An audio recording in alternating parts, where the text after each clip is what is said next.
welcome back to my channel. So today, it's just me, no M, but we will be filming a video together on Sunday, so it should be up by Sunday night or Monday morning at the very latest. If you see the camera shaking, that's because my cat is actually on the table that my camera is on, and she keeps moving. So today what I wanted to talk about is the Semicolon project. So if you haven't heard about the Semicolon project, it's basically a social media campaign that started off from one tattoo. Someone got a tattoo of a semicolon, and this sparked a whole response from people who have been suffering or do suffer from mental illness. So essentially, a semicolon in writing symbolizes when an author could have ended a sentence but decided not to. So in essence, the semicolon for people suffering from mental illness represents the continuance of their life. Instead of stopping their story with their mental illness and giving up, they decided to put in a semicolon and continue on with their life. So that's a little background on the Semicolon project.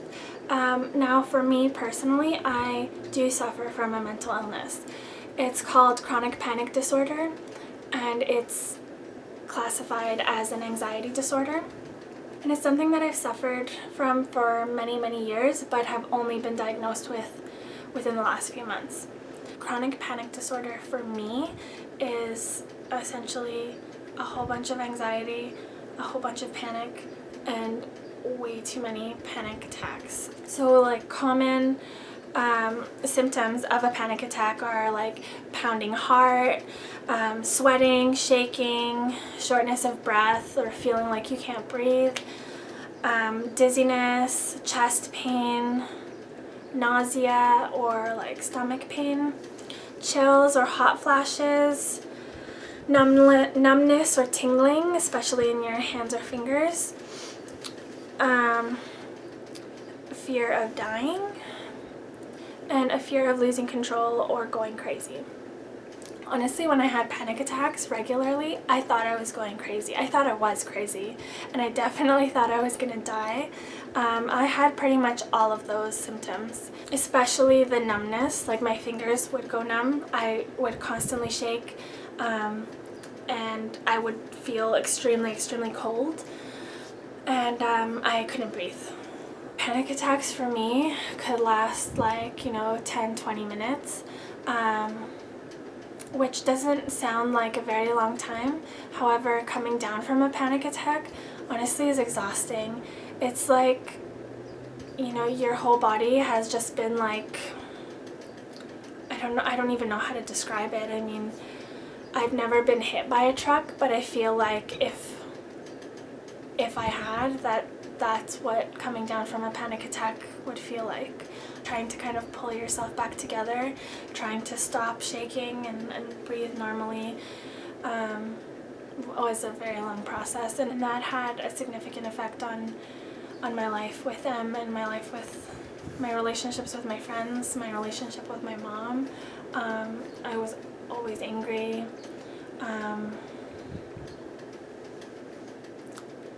It was not a good time.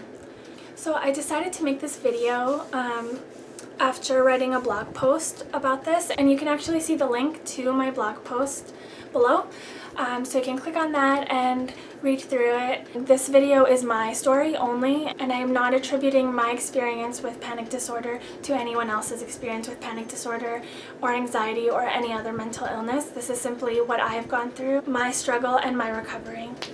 I remember feeling panic and anxiety all throughout my life, even as young as grade 1 when I was about 6 years old, and if I didn't see my mom standing outside waiting for me, at the end of the day I would automatically panic and wonder what happened to her, if she's not coming, if she hates me, if she doesn't love me anymore. I spent all of my childhood and a good portion of my high school years constantly asking my mom if she loved me, 50 times a day at least, making sure that she still loved me and she still wanted me.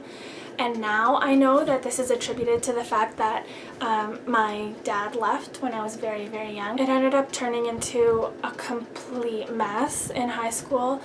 I was convinced that I had an eating disorder. I would restrict my eating.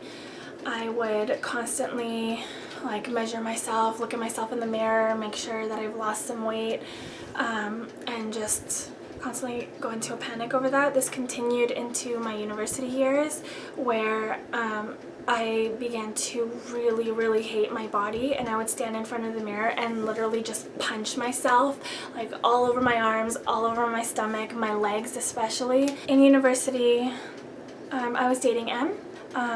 The beginning of my relationship with M was such a bumpy ride. I mean, people say that the beginning is the honeymoon phase. We started off so rocky, and honestly, 99.9% of that was my disorder, because I felt like I had no control over my life, no control over my feelings, no control over myself, and so I was constantly exploding on her and telling her she was basically a horrible girlfriend, which honestly she was not. She was the best girlfriend ever. I just don't even know how she could really stay with me through all of that. Sometimes I didn't want to be with myself, so I don't know how she managed to handle all of that, but she did. And she's amazing, and I love her so much, and I will forever be grateful for everything that she's done for me, because yeah, she saved me. Talked to Em about it. Eventually my mom did notice my rapid weight loss and wanted me to get help. My friends started to notice as well, and I talked to them about it, and they were super supportive. Everybody was really supportive and just wanted to help. So finally I decided to go and get help. So I went to a bunch of doctors thinking I had an eating disorder, and so when I walked in I would tell them, I think I have an eating disorder, like I want to get help, I want to get better. And all the doctors that I saw basically told me, well, you don't count calories, you don't have a list of your weight loss, you don't, have all this other criteria that's like necessary in order to even talk about having an eating disorder. And honestly, I mean, everyone's story is different. So for these doctors to say that to me, to say that to anybody suffering from any kind of illness, is not only harmful to that person, but is completely unethical, I would say, because you're a medical practitioner and you're supposed to be there to help someone, not to tell them, oh, well, you might have an eating disorder, but you don't really qualify, so I don't really want to waste my time on you. In any case, that kind of put a dent in my wanting to recover. And so the cycle started again, and falling into panic attacks, really intense panic attacks. And I had panic attacks before, but I felt like they were progressively getting worse. And the only thing that could really give me relief is hitting myself and cutting my legs and my stomach. Once I started cutting, I just kind of like felt instant relief, and I felt a little bit better. Which obviously was not healthy, so I really don't recommend that. I did eventually talk to my mom again about it, and she took me to her family doctor. We sat down with him. He prescribed an SSRI, which is essentially an antidepressant, which I began taking. I did not want to be medicated at all, but I thought, you know what, I don't want this to be my life. I want to actually feel happy for once. I don't want to, feel like I need to cut my legs in order to feel some sort of relief. So I thought, okay, I'm going to give this a try. It's been almost 2 years now that I've been taking the SSRIs, and it's honestly completely changed my life. I feel like myself again, and it's just such a relief.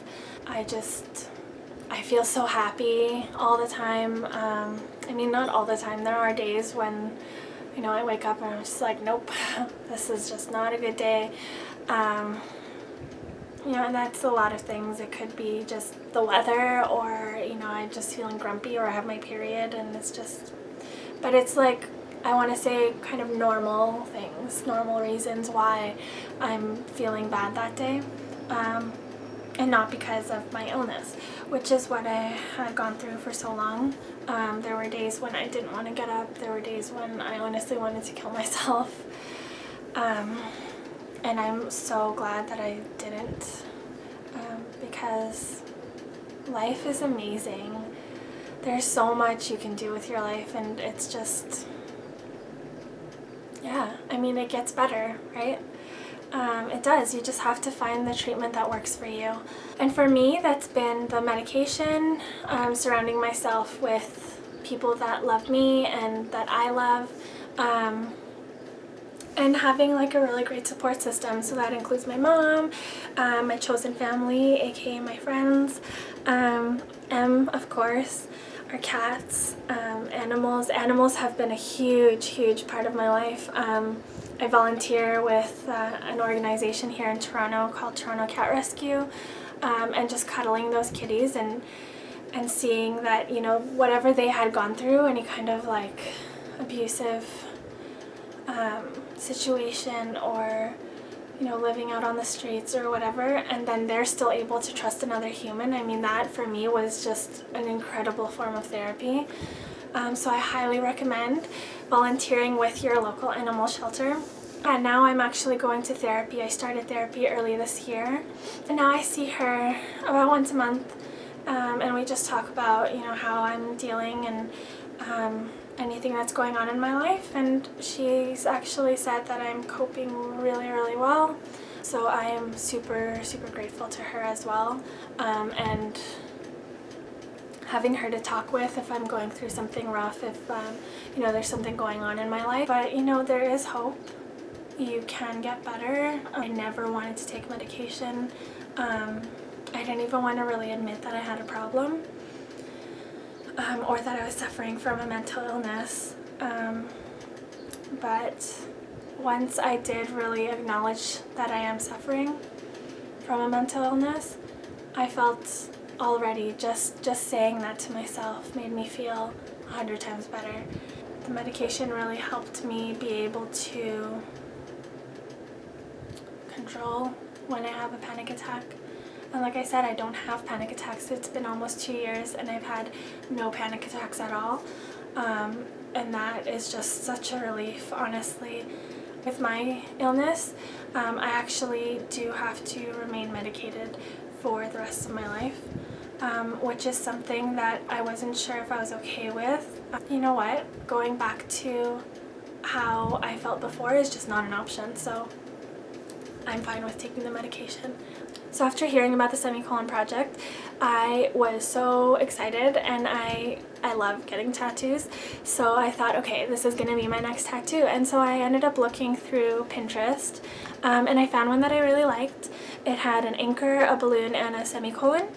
And so I ended up getting that one, just tweaking it a little bit. So I'll show you guys what it looks like. There it is. And yeah, I just got it a few days ago actually, and I just love it so much. So for me personally, what this tattoo represents is, oh, and my cat just jumped onto the table. So what this tattoo represents to me is actually the anchor itself. It represents the mental illness that I suffer from. The semicolon is, you know, the representation that my life is not over. It's gonna continue and I can power through this. And the heart, this is where the balloon originally was, and the one that I saw on Pinterest. And I changed it to a heart because, as cliche as this is gonna sound, love saved me. It really did. And so that's why I wanted the heart there. Alright, well, thanks for watching this, you guys, and I hope that this has been helpful in some way. And yeah, and if you have any questions for me regarding my experience, my treatment, my experience with taking different kinds of medications and stuff like that, feel free to reach out. I'm not a psychologist, psychiatrist, or doctor of any kind, so I mean, I can only tell you what I know from my own experience, and if that's helpful to you, then that's great. And yeah, be the author of your own story.